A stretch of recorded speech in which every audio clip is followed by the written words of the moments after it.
and rags and all that. And then there's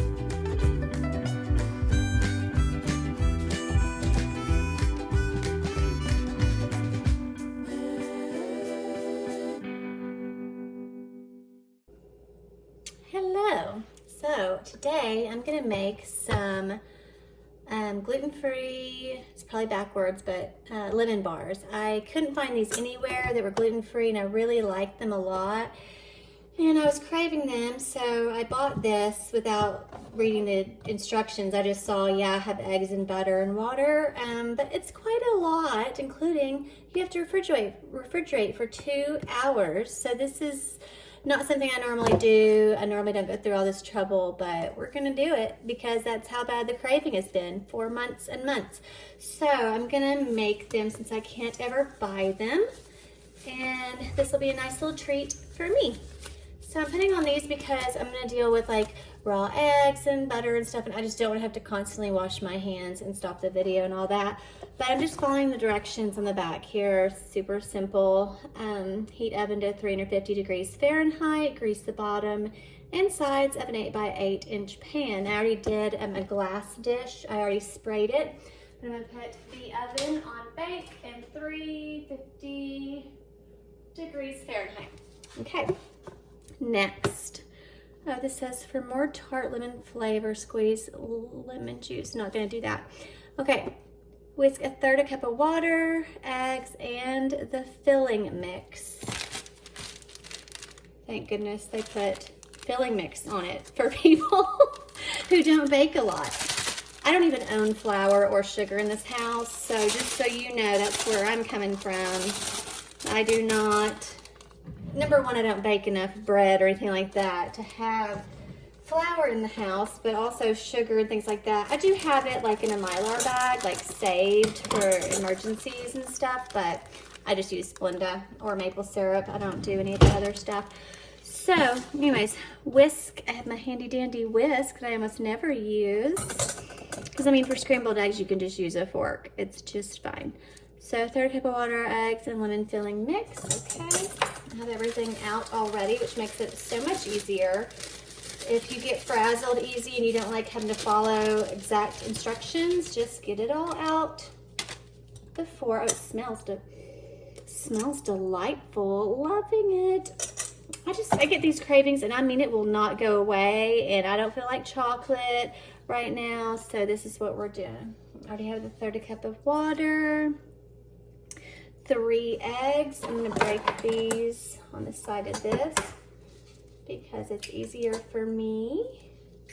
And then I'll just put the little shells in there. So I'm wondering, what are your favorite desserts or treats, and have you made them? And if not, maybe this will inspire you to make something that you can't find and that you've been craving and that you really want. Maybe you'll do the same thing I'm doing here. So let's see, water, eggs, filling mix, whisk until well blended. Well, that's vague, but okay. So whisk, whisk, whisk. My left wrist is hurting from the car accident I was in, where the car hydroplaned because of a river in the middle of the interstate. It's about 4 inches of water, and there was a clogged drain. And I hit a wall, like a giant, really tall sound barrier wall. And my left wrist was involved, you know, with the steering wheel. Eventually I had to let go. But thankfully it wasn't broken, so that's good. I like this whisk. This is nice. You know what usually happens is the thought of baking sounds awful to me, but then I do it and I'm like, this is great. I should do more of this. This is fun. So there's the little lemon mixture. And it says to set aside. So I think that's well blended. It's not clumpy. I just like stirring stuff, I think. Okay, so set that aside. Next, stir 1 tablespoon of water, melted butter, and crust mix until crumbly dough forms. So I already have the melted butter. Here's the crust mix. This is the part that's not gluten-free in other recipes. And I'm like, y'all could just get some gluten-free breadcrumbs. Like, can't you work with me here, you know? But there's not that many people that are gluten-free really, that really have to be. I think it's like maybe 6% of the population or something like that. It could be more now, I don't know, but it took a decade to figure it out, and it was not fun figuring it out, but I'm glad that I finally did. Here's the melted butter, 4 tablespoons, my goodness. But you know what? It's a dessert, so we're going with it. And a tablespoon of water, which I just have that here. And I'm gonna go off camera for just a little second to get the little tablespoon of water. We have a filter under our sink. It's fine. So, until a crumbly dough forms. So it's like basically all butter. We love butter, it's delicious. I really do. It's very hard to do. I'm gonna have to go off camera for this. Okay, put my stomach into it. Crumbly dough, crumbly dough. This is gonna be amazing. There's also a recipe on the back of this for cream cheese. In case the 4 tablespoons of butter wasn't enough for you, could add an entire 8 ounces of cream cheese. So yeah, you know, go big or go home. If you like cheesecake, go for it. You could do cheesecake lemon bars. So there, it's crumbly.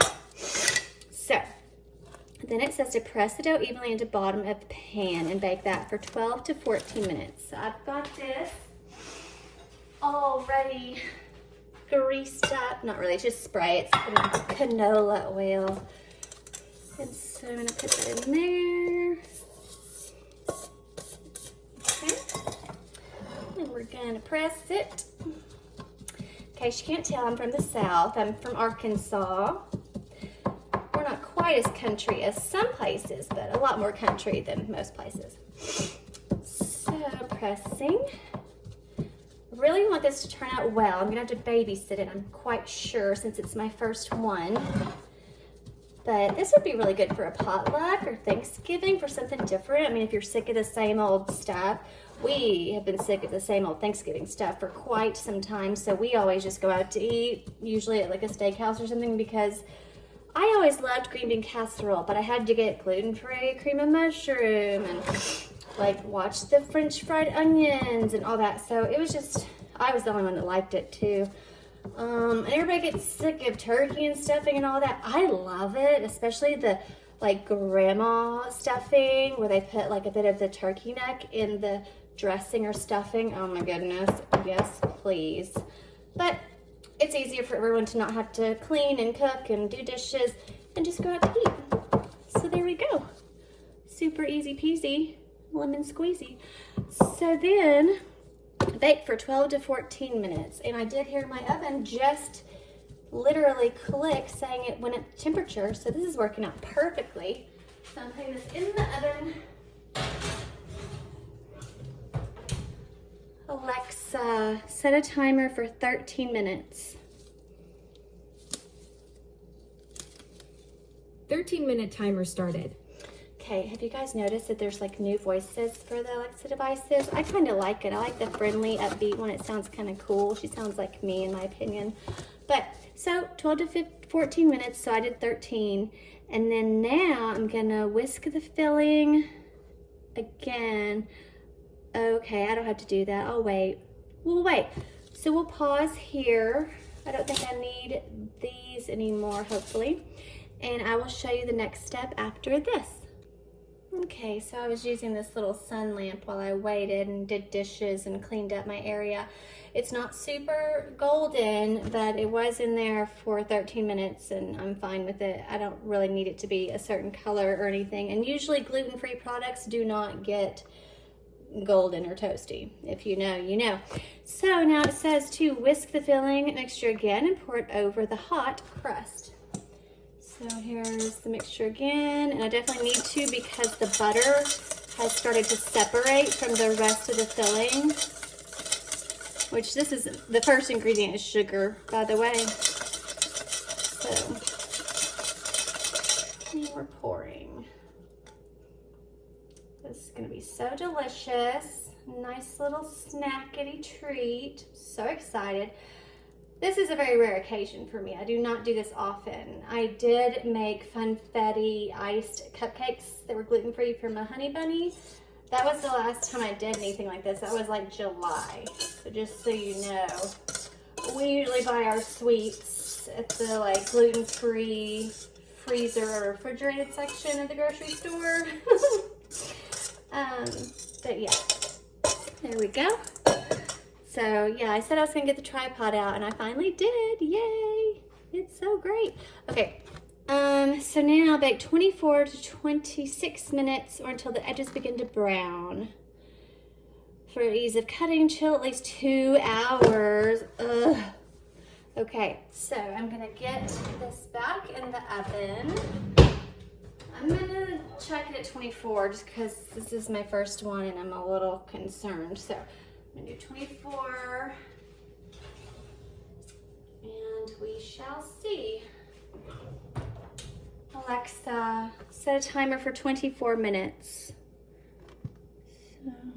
24-minute timer started. So we'll see after that what it looks like. Okay, so there we go. The edges started to brown just a little bit and left it in there for just about 30 seconds more than the middle time of 24 minutes. 25 and a half. So that's what I did. And I'm gonna let this cool down a little bit and then I'll put it in the fridge for 2 hours because I don't want it to heat up my entire refrigerator. It's a modern fridge, but still, just in case, I don't want to do that. So yeah, that's it. I'm gonna show you what it looks like when it's all cooled down in 2.5 hours after it's been in the refrigerator for 2 hours. And I'm actually gonna film how to make really yummy, healthy, delicious enchiladas. So that'll be another video with this stuff. So I'm gonna do that while I'm waiting on this to cool, which will be my din din, but I will show you what they look like when I cut them. Instead of using powdered sugar, so this picture is like powdered sugar or something, I'm just gonna do a little bit of Splenda on top. And I may actually, if I don't like it the way it tastes like this, I may put blueberries or like a blueberry compote drizzle over mine. Just kind of melt blueberries in the microwave and then put them over a square with some Splenda. We'll see. So that will be coming up next and I'll show you what they look like on a plate all finished up. Okay, there we go. So it's been 2 hours and I sprinkled Splenda on it, but you really can't tell at all. But yeah, they're all finished. Little lemon bars. So I'm sure they're delicious because they're like all sugar, but I do think whipped cream would be better on this, or some melted blueberries, or just defrosted blueberries because I always buy frozen. That would be really good, but I'm just gonna try it, and then that's it for the lemon bars recipe. It's just easy peasy from a box. Not as hard as I thought it was gonna be, like most things. So that's it, and wherever you are, I hope you have a great day or a night.